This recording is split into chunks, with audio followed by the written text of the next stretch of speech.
Hi, I'm Miss Tinkle. I teach ELA 9. This video is just going to be some introductions both for me and for this class. So before we get started talking about the class, let's talk a little bit about me.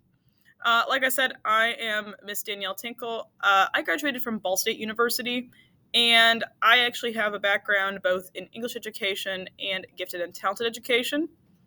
In addition to me working at Carmel Clay schools, I've also worked abroad at U.S. military schools. Specifically, this is the DODEA school system. This is the Department of Defense Education Activity.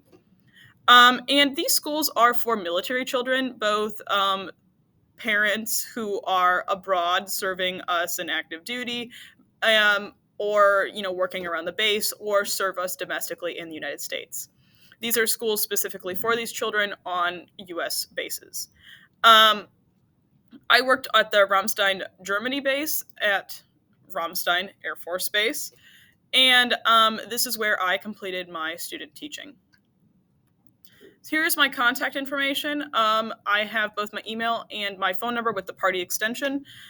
You are free to contact me between the hours of Monday through Friday, 8:30 a.m. to 5:30 p.m. This is the time when you are probably guaranteed a response either in 12 hours or 24 hours within contacting me. However, if you do send an email outside of these hours, you're more than welcome to. Please just note that I will most likely get back to them once we enter back into a preferred contact time. Some course information. ELA 9 is a blend of literature and writing skills that will set students up for a baseline of knowledge of the subject matter, and hopefully they can build upon this as they continue throughout their high school career. We have 3 anchor texts this year. This is The House on Mango Street by Sandra Cisneros, the other Westmore, One Name, Two Fates by Westmore, and To Kill a Mockingbird by Harper Lee. This is the Cisneros text, and the Moore text will be in semester 1, and To Kill a Mockingbird by Harper Lee will be in semester 2. We will do other little texts here and there between them to bolster our writing ability and our reading ability, but please note that these will be academic and related to the course material. This is our semester 1 breakdown. It is a 30-70 split, formative 30 and summative 70. Formative work is homework, quizzes, and classwork, all of that little practice stuff in between. Please note that this is a very large weight with 30%, so it's important that students turn things in on time and are consistent. In terms of our summative weights, our presentation is worth 10%. Narrative process paper is worth 30. This is the other large weight of the semester. We will spend ample time on this, knowing that this is a 30% weight, and students will have ample time to polish and revise their finished product. Language and theme constructed response will be a 20% weight, and nonfiction creative product will be worth 10. If you have any questions or concerns about this, feel free to contact me. I'm more than happy to discuss it. Here are my policies on late and missing work.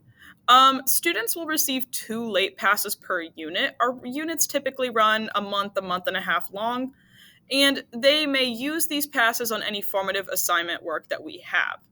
And in order to use a late pass, you must submit to our Google's form with your request. This will not absolve you of completing the work. It will simply extend the deadline so that you may complete the work. Once you use your 2 passes, I will not accept any other late work, barring certain situations. Any late or missing summative assessments will be subject to a 5% late penalty. What this means is you may turn in a summative up to 2 weeks late. However, without, again, a specific circumstance like a death in the family, an illness, those types of situations, it will have a 5% penalty attached to it.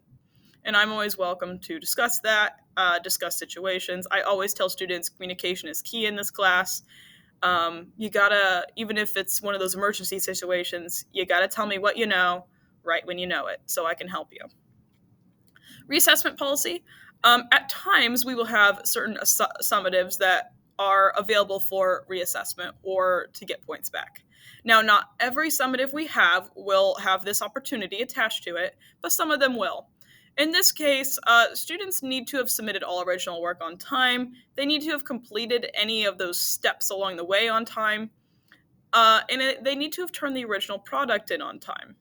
If they've done all these, they meet the requirements for reassessment. They can schedule a conference with me. We will discuss the revisions, and then we'll set a new deadline for their revisions. They will turn them in by that deadline, and then I will award points back as I see fit. And students will always be aware of when these are offered.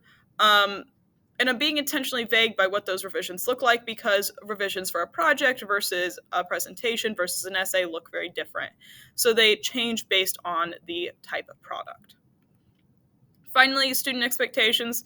At the beginning of school year, students received expectations from me, ones that were in addition to these. They just talked about technology in the classroom and items such as that. But in general, these are my three general classroom rules: be respectful, take responsibility, and take risks. Be respectful. What I mean by that is be respectful to me, be respectful to your peers in our classroom environment. Take responsibility of your schoolwork, meaning this is your learning. I can't learn for you.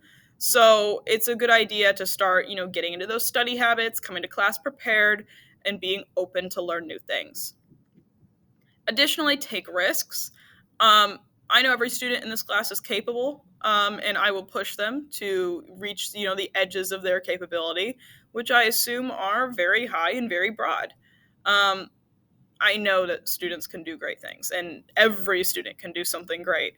And it's my job to help them realize that. It may be scary at times, but I tell students that it being scary is the only way for it to be less scary is for you to lean into it. So please encourage them at home to try new things and step out of their comfort zone as well. If you have any questions, you may reach out to me. Here's my contact info once again. I hope that we have a great year, and I look forward to it. Thank you.